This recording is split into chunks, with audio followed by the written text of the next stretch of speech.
Será melhor apagar isto mais? Sim, sim.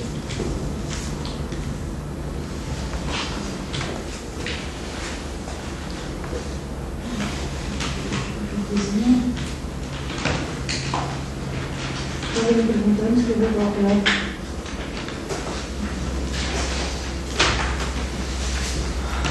Ai, estou aqui agora a revelar coisas de. Ora, não sei. Ora, não sabe retirar isto. Se calhar. Não sei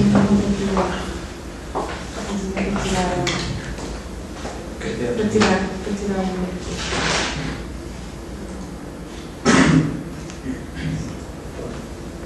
Posso tirar? Normalmente pergunto sempre. Ali o. Já quero. Será que. Já pode. Sim. Agora não sei qual é que é. Não sei. Coisa estranha.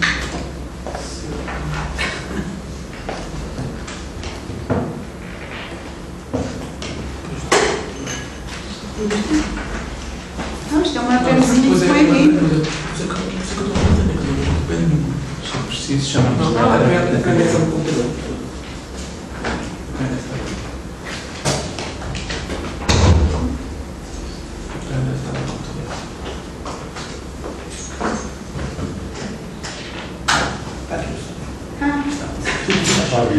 Obrigada. Pronto, já está resolvido. Há com certeza. Então, eu queria só pedir um pedido de esclarecimento, professora Luísa. Tem, por um lado, se entende bem, Spinoza, há uma unidade da natureza, portanto a natureza é uma só. Por outro lado, no interior desta natureza que é una, não há, digamos, uma afinidade. Há uma ligação de todas as partes da natureza entre si, mas há, digamos, graus de afinidade, se posso dizer desta maneira. E, portanto, o humano, concretamente o humano e o humano do mundo animal, vegetal, não formam uma comunidade fundamental. Não sei se me expliquei bem. Pois, há realmente, há em Spinoza possibilidades de nós termos realmente duas leituras, não é? Ou seja, aquilo que é comum é o conatus, não é? E tudo, humano e não humano, tem uma mesma essência, que é esse esforço de se manter vivo, que faz com que a morte seja sempre algo exterior, não é? Tem a ver com o cruzamento com outros seres que levam a que nós desapareçamos, morramos, etc. Isso aí poderia levar a uma unidade, não é uma unidade real, na medida que todos nós somos feitos da mesma massa, digamos, todos partilhamos desse tal conatus, que tem a ver com a potência da natureza, não é? De qualquer maneira, há diferenças. Há diferenças de essência. Spinoza diz que a essência do homem não é igual à essência do cavalo ou do cão, e como tal há um poder que o homem tem de utilizar o cavalo, cão, seja lá o que for, para o seu próprio benefício, não é? Portanto, aí, nitidamente, que há uma separação e há uma afinidade que nós temos com os outros homens que ele acha que devemos cultivar. E, embora Spinoza fale de Deus ou a natureza, é um facto que ele não nos fala numa apreciação, um enlevo pela contemplação da própria natureza. É algo que não aparece na ética, não é? Quer dizer, o ponto mais alto da nossa realização tem a ver com a interiorização, com a tomada de consciência daquilo que somos. Claro que na tomada de consciência daquilo que somos, nós percebemos que estamos ligados a tudo, porque somos todos manifestações da natureza. Não? Mas, por exemplo, há um passo em que ele diz tudo é animado. Omnia animata sunt. E é um passo que ele tem levantado muitas celeumas, e até aproximações, relativamente a Leibniz, por exemplo, e o facto de se falar de um certo animismo em Spinoza. E de facto aquele, quando diz tudo é animado, imediatamente a seguir diz: de tudo há uma ideia em Deus ou na substância. E essa ideia tem a ver com essa parte, digamos, mental, se quisermos, ou com essa instância mental que está presente em tudo. Não sei se respondi. Sim. Mas esse conatos, sendo a essência do homem, difere também de homem para homem. Pelo menos é a ideia que eu tenho, ou seja, cada homem ou cada ser tem o seu conatos, tem a sua essência. Tem a sua essência que é construída. Essa essência é dada e é dada a todos igualmente, no sentido, essa força existe em todos nós, não é? Mas isso depois tem muito a ver com as nossas vivências e com o próprio... Cada um. E aí a responsabilidade de cada um, não é? Quer dizer, embora daí a tal conciliação entre um determinismo e uma liberdade, porque nós somos plenamente livres de construir a nossa essência. Não é? E Spinoza, quando nos aponta o nível mais alto de realização, ele acaba a ética a dizer: é um nível extremamente difícil de lá chegar, não é? E ele diz: são muito poucos os que lá chegam, mas é possível, não é? E como tal, ele faz um convite a toda a gente para chegar, como ele diz, à salvação. Mas, mais uma vez, mais uma vez, quando ele fala de salvação, não tem nada a ver com salvação religiosa, não é?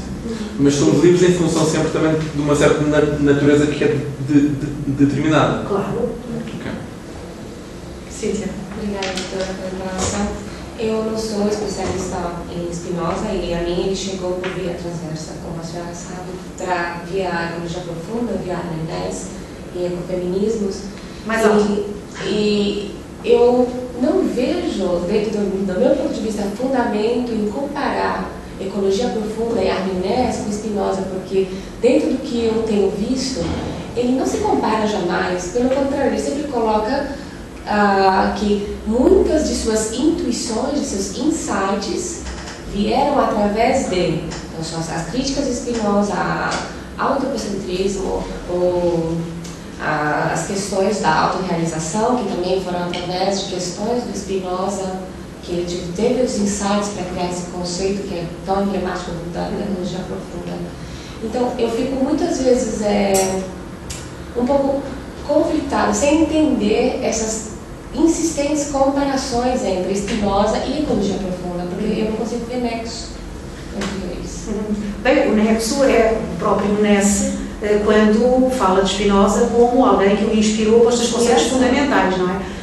E com a interpretação que ele dá a certos conceitos de Spinoza, não é? Agora, o facto é que há aspectos que são muito diferentes mesmo e que impedem essa leitura, não é? E talvez até, fazendo justiça ao Nesse, menos o Nesse, mas toda uma linha depois de aproximação Nesse Spinoza, não é?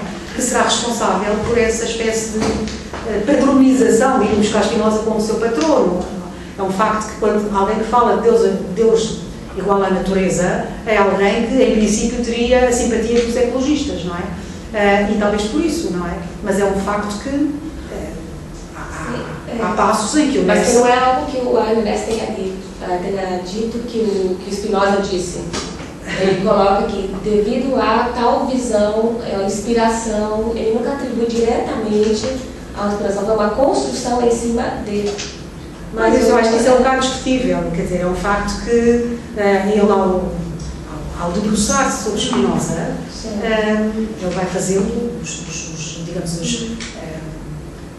os artigos que ele escreve sobre Spinoza, etc., por exemplo, sobre o conceito de Deus em Spinoza e tal, ele vai fazendo uma interpretação spinozana, levando o Spinoza para o seu campo. O que deu aso depois a polémicas, por exemplo, com a Geneviève Lloyd, que também recusa, que também estudou muito Spinoza, e que recusa a visão que o Nesse tem do Spinoza, esta espécie de colagem, não é? E ele entrou também em polémica com ela no sentido de mostrar que o Deus finito é o Deus de Spinoza, o Deus finito, ou a natureza enquanto o Deus finito é muito aquilo que o Nesse pensa da natureza, etc.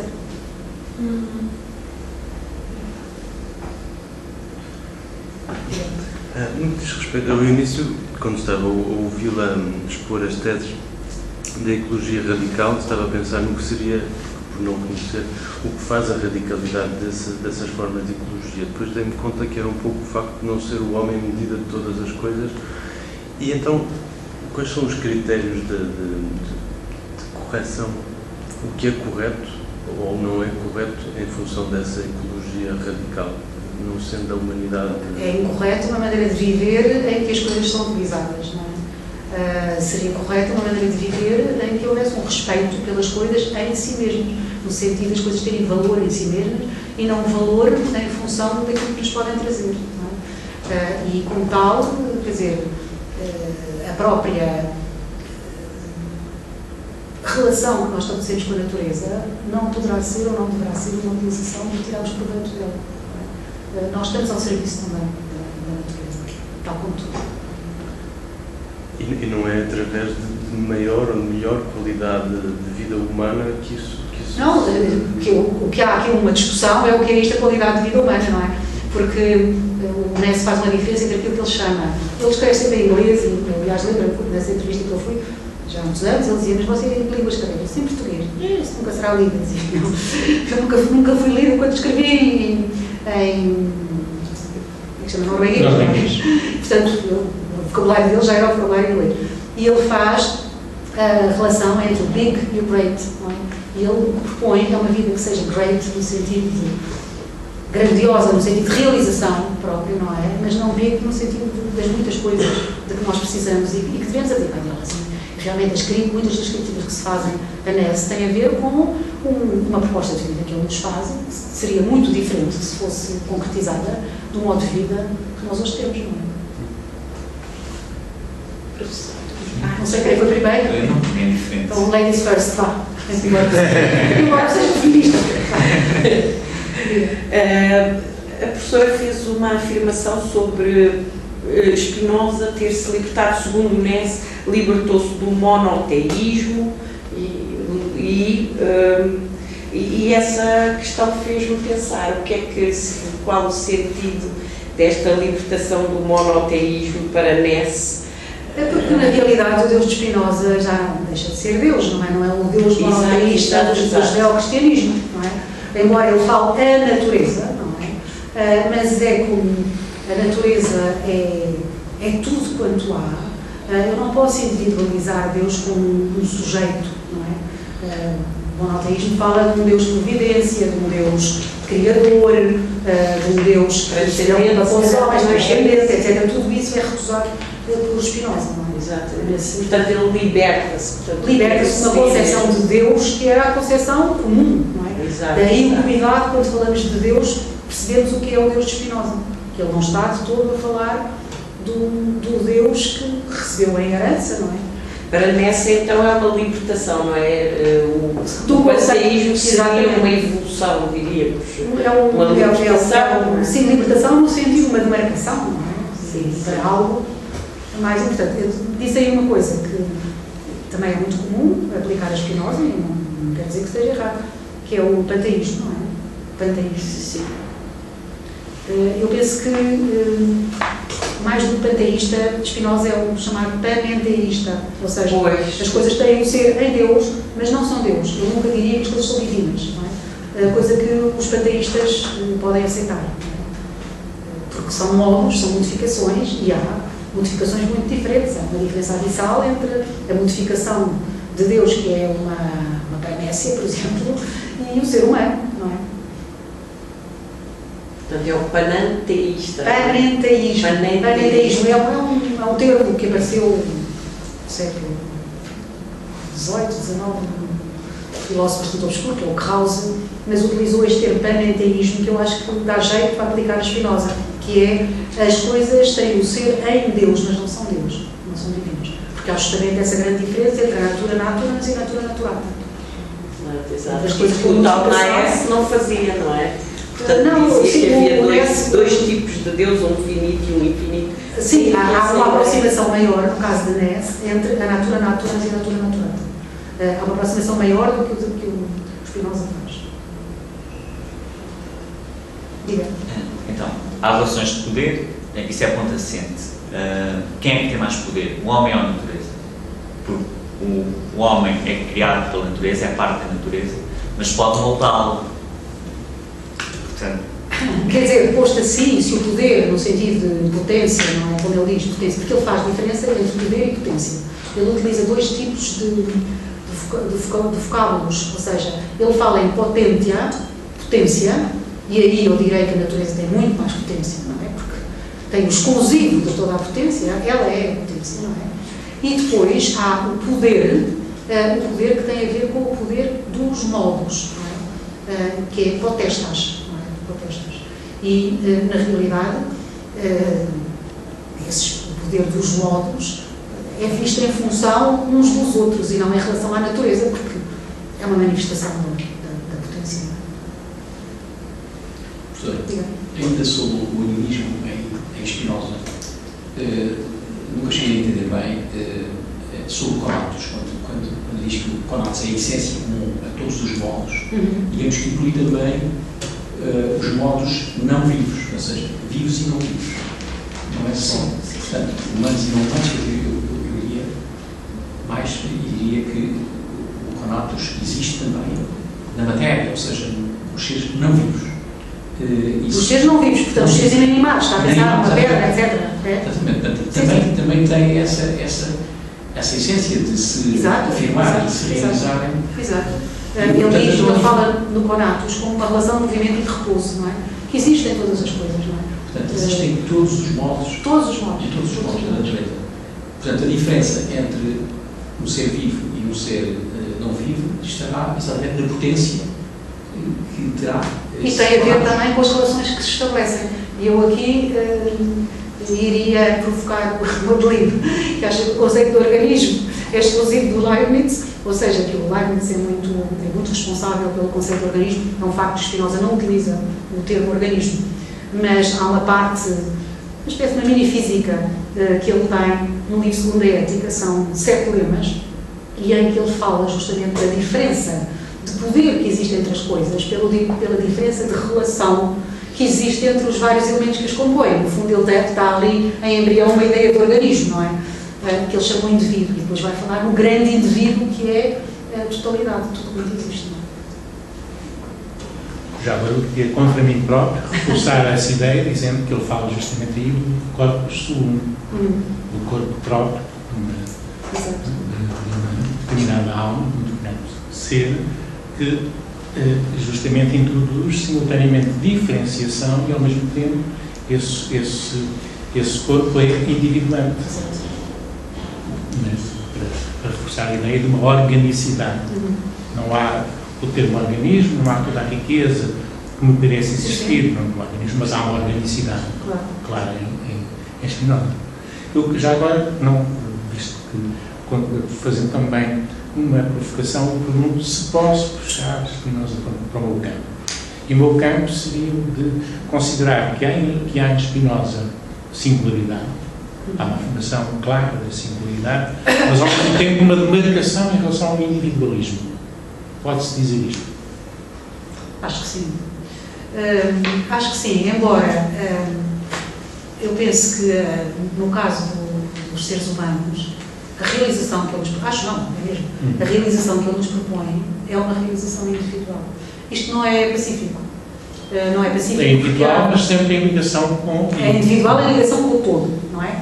Mas no livro quinto da Ética, e mesmo no final do livro quinto da Ética, ele repesca coisas que diz e que nos permitem dizer que há realmente uma afirmação do indivíduo, porque ele diz, quanto mais nós conhecemos o todo, mais nós nos conhecemos a nós próprios e aos outros. Ele nunca deixa de frisar que é extremamente importante esse autoconhecimento, em que não há uma diluição do todo, mas há sim o conhecimento do todo implica um reforçar o conhecimento próprio.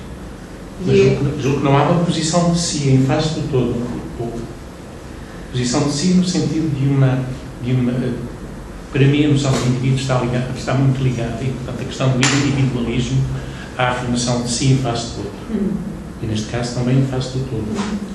E uma das belezas do leibnizianismo é justamente que, havendo uma diferenciação dentro do todo, estamos sempre num plano de singularidade, não é possível nunca pensar a realização do eu sem ser uma dimensão comunitária também, uma vinculação ao todo.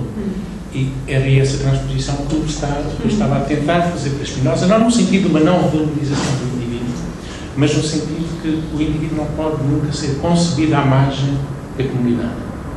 Sim, isso aí sim, claro. Julgo que o individualismo, aquilo que chamamos individualismo, portanto, a instituição desse fosso.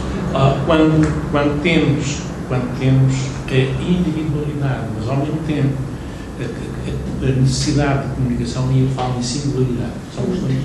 E em Spinoza eu fico muito feliz quando leio, encontro mais a singularidade do que o indivíduo, embora, por exemplo, em relação ao corpo, é do ponto de vista do indivíduo, mas não estamos ainda no ser completo.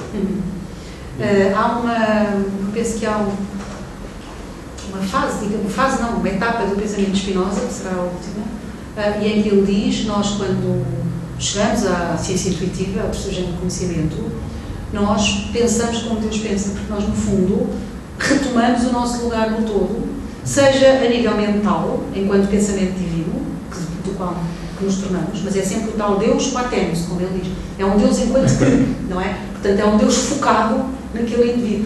E também, enquanto corpo que somos, é uma parte de todo o grande corpo da natureza, não é? Portanto, aí há, no fundo, uma espécie de há um caminho que o homem faz, mas que, no fundo, é uma espécie de regresso à identificação com o todo. Obrigado. Sim. Isto não tem muito a ver com Spinoza, mas foi muito a ver quando a professora estava a falar sobre Ness e disse que as boas ações deviam ser fundadas na inclinação e na paixão. E como nós em filosofia opomos a inclinação ao dever, e ele diz que as boas ações... Opomos a realização? A inclinação. A inclinação ao dever ou à sim. decisão com base na razão. Sim. Como é que ele explica que na história da humanidade se tenha desrespeitado a natureza, se as boas ações para com a natureza seriam fundadas na inclinação? Quer dizer, isso quer dizer que até agora nós, quando fizemos mal à natureza, nos regemos pelo dever? É isso? Bem, não quer dizer que a posição kantiana seja a posição dominante, não é? Quer dizer, como a Eunice sabe, há tem havido interpretações, leituras, etc. E eu aqui penso que muitas vezes se tem valorizado uma lei, digamos, a razão, exclusivamente a razão, esquecendo a inclinação, a emoção e o sentimento, mas que tiveram presente no pensamento de filósofos, não é? Quer dizer, o facto de Ness dizer que não é kantiano não quer dizer que esteja a inaugurar uma nova linha de pensamento. Ele vai recuperar toda uma linha de valorização do sentimento, etc, etc. Porque, por exemplo, no caso de Spinoza, sem dúvida que Spinoza é um racionalista, mas é um racionalista que trabalha as paixões, não é? E que considera que se nós, que não podemos estar a contrariar diretamente as paixões, por exemplo, uma paixão só termina quando nós sobre ela colocamos uma paixão maior, não é? Etc. Portanto, uma importância enormíssima aos afetos. Sim, mas a minha questão era mais se respeitar a natureza é uma ação que resulta da inclinação e das paixões, então desrespeitá-la resulta do quê? Do uso abusivo das nossas paixões, não é? Do uso incorreto, não é?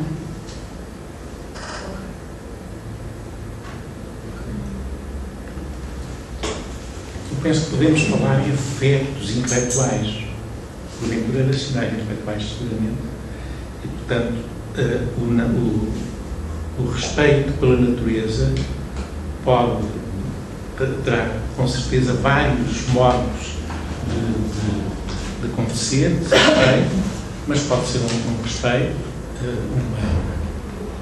sob a forma de um afeto intelectual também, próximo do amor intelectual. Eu não via tanto essa polaridade entre a inclinação e a razão, que não ser a questão. De resto, a professora Luísa já escreveu admiravelmente sobre isso. Não foi a única, não sei se foi a primeira, talvez se não, mas escreveu muito bem sobre esta não polaridade entre estes dois campos. Me parece que a sua pergunta subentende-se. Já agora, sobre o modo da questão, há bocadinho percebi, na pergunta que fez, que estava a contrapor o homem e a natureza. Claro, quando contrapomos o homem e a natureza, o homem de alma também está sempre já na natureza, não há um exterior da natureza. Sim, sim, daí a questão de quem teria mais poder. O homem é a parte da natureza. Nitidamente a natureza. Sim, nitidamente a natureza. Ou seja, era essa a resposta, era a resposta que procurava. Tem outra questão. Há pouco falou que Spinoza vê o mundo e que existem coisas materiais e coisas imateriais. Sendo a alma imaterial, sendo o corpo material. Eu não gosto de falar de alma em Spinoza, sabe? Espírito, eventualmente. Não, mente. Ele utiliza o termo ladino mens. Pois. Nós erradamente em português, Dizendo alma. os brasileiros, estão ali duas brasileiras, há uma excelente tradução da ética em português do Brasil, em que realmente é respeitado o termo mente. Nós temos esse termo mente. Sim. A minha questão é, será a mente mesmo imaterial? Ou seja, ele concebe a mente mesmo imaterial ou é uma materialidade invisível, digamos assim?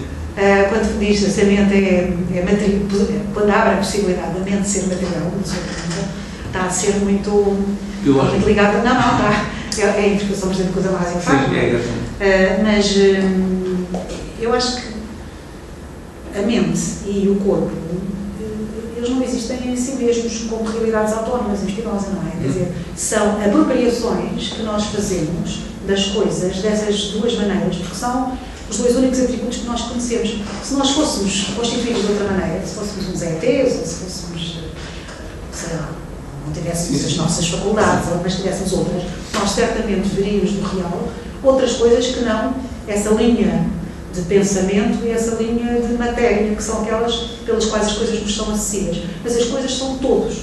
É tal ideia de modos, não é? Sim, sim. Portanto, eu não posso dizer que a mente existe como uma realidade separada, não é? Sim, claro. É que eu, de facto, ao ver Spinoza, não vejo ali nada que seja imaterial, quer dizer, vejo ali... São olhares diferentes, digamos, sobre uma mesma realidade. Exatamente. Duas interpretações, digamos assim. Sim. É isso que eu quero saber. Obrigado. Eu reli recentemente a segunda parte da Ética, que está traduzida em português, a natureza da alma, e de facto fiquei muito surpreendido pela alma, em latino que aparece a alma, é sempre a mens, ao longo de toda a segunda parte, e eu que não me lembrava já do latim, vou ver agora, fiquei muito surpreendido por ser sempre a mens, de facto. É outra coisa. É outra coisa, não é? Quer dizer, não, eu acho que é deliberadamente que ele utiliza outra mens, não é? Nós fomos muito atrás das traduções francesas, e os franceses têm ou esprit ou âme, não é? E realmente nenhuma nem outra coisa servia para traduzir a mens. Ele utiliza, aí 2 vezes na ética o termo ânima, mas já nem me lembro em que sentido, mas quer dizer, não é de todo um vocábulo que seja comum. A correlação do corpo não é com a alma, é com a mens. Daí eu poder aceitar, embora eu não prefira, essa ideia de que a mente poderia ser um estádio superior do corpo. Eu também não prefiro, Pronto, mas acho que não é... Mas nós acabamos também por ser, de certa forma, um pouco dualista, porque fala sempre na mente e no corpo. Repare, é embora o que seja ele diz. complicado. Pois, é o que ele diz, que são os elementos que eu disponho para falar Exatamente. outros. Eu acho que é inevitável ele ser dualista, porque, quer dizer, nós hoje somos ainda. Também não podemos esquecer que é um facto que ele foi... A sua iniciação à filosofia ocidental foi Descartes, não é? Claro. Que o marcou muito, embora ele tenha Sim. sempre demarcado e censurado, etc. Mas está preso no vocabulário. Claro. E o próprio século XVII também claro. era complicado, de outra forma. Apesar das críticas que faz ao uso do Spinoza pela ecologia radical, vê o interesse desse uso? Apesar das críticas que faz, sim. à leitura que a ecologia radical, nomeadamente o filósofo, sim. faz ao uso do Spinoza, vê interesse? Vejo imenso interesse, porque acho que é uma leitura extremamente original. Não é? E essa aproximação foi realmente inovadora, porque era uma linha que as pessoas não tinham cultivado, não é? E eu acho que foi um treino que se abriu e que dá imenso fruto.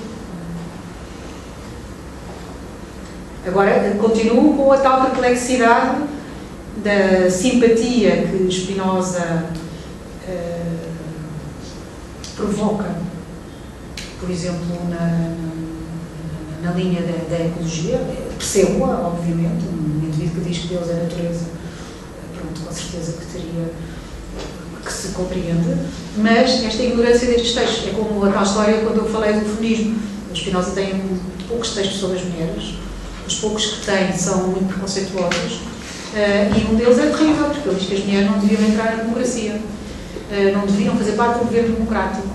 E, no entanto, as feministas têm sempre uma visão benevolente relativamente a Spinoza e esquecem esse texto, por exemplo. É por isso. E têm benevolente justamente porque não há uma visão dualista, porque há a valorização do conatus com todas as diferenças, etc. Então, quer dizer, não é abusivo pegar Spinoza à ecologia. Não é abusivo, é aceitável. Não é? Sim. Não cabe naquela moldura, como disse. Não é? Exato, sim. É ecologia profunda, isso é que não. Portanto, podemos. Sim, eu acho que é perfeitamente pertinente. A única coisa, foi isso que eu procurei fazer, foi desmontar certo tipo de teses em que não há uma sintonia total, não é? E daí algum cuidado quando se faz essa aproximação, mas que é sem dúvida que é interessante.